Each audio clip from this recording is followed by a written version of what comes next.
Ranjit Sangle sir आपल्यासोबत होते आणि काँग्रेस सरकारनं याला कुठेतरी हिंदू दहशतवाद असं नाव देण्याचा प्रयत्न केलेला होता. मात्र आता दोन तपास यंत्रणेने तपास केलेले आहेत. एटीएसच्या तपास यंत्रणेवरती बरेचसे प्रश्न उपस्थित करण्यात आलेले होते. मात्र एनआयएचा तपास जो झाला आहे त्याच्यामधले बरेचसे कंगोरे आम्ही कोर्टासमोर उपस्थित केलेले आहेत आणि त्यानंतर आता आम्हाला न्यायाची अपेक्षा आहे.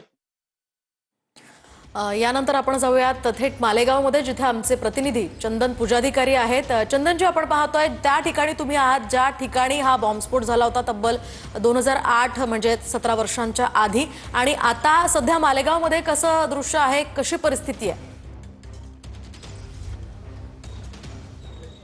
खरं तर 17 वर्षांपूर्वी मालेगावच्या ज्या भिकू चौकामध्ये हा रात्री 9:30 वाजता ब्लास्ट झाला होता, त्या घटनेचे अनेक लोक या ठिकाणी साक्षीदार आहे. मात्र मी तुम्हाला एका दुकानामध्ये लावलेलं एक घड्याळ दाखवणार आहे, जे या संपूर्ण प्रकरणाचं साक्षीदार आहे.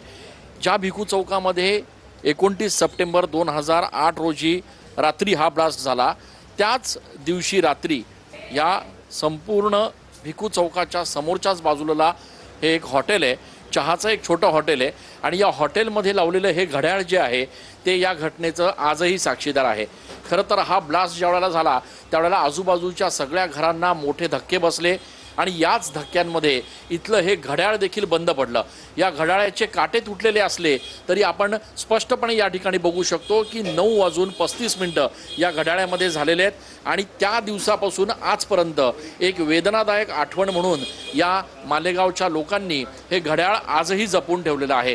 छोटंसं हॉटेल असलं तरी या हॉटेलमध्ये लागलेलं हे घड्याळ जे आहे ते या घटनेची साक्ष देतं की हा जो स्फोट झाला होता तो किती भयावह होता. 100 लोक यामध्ये जखमी झाले होते. 6 लोकांना आपला जीव देखील गमवावा लागला होता. आणि त्यामुळे या सगळ्या प्रकरणामध्ये आज नेमका निकाल काय येतो याची उत्सुकता खरं तर मालेगावच्या लोकांना आहे.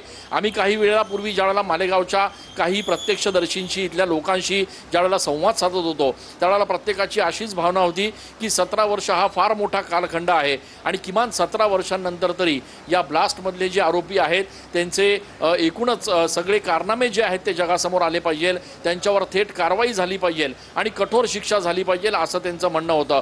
मात्र ज्या पद्धतीनं या सगळ्या घटनेच्या पार्श्वभूमीवर एक एक घटना घडत होत्या, एक एक पुरावे सादर केले जात होते, त्यानंतर आज जो काही निकाल येणार आहे त्या निकालाकडे संपूर्ण राज्याचं लक्ष लागलेलं असणार आहे.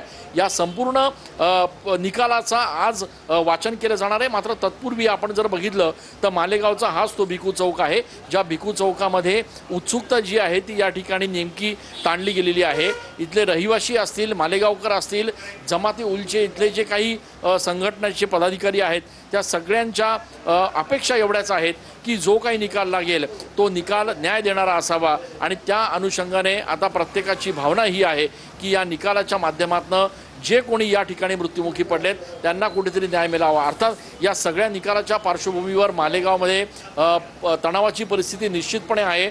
मात्र तणावपूर्ण शांतता असली तरी पोलिसांनी देखील कडेकोट असा पद्धतीचा बंदोबस्त जो आहे तो या ठिकाणी तैनात केलेला आहे. प्रत्येक मालेगावच्या चौक्यांवर, चौफुल्यांवर या ठिकाणी पोलिसांचा पहारा जो आहे तो या ठिकाणी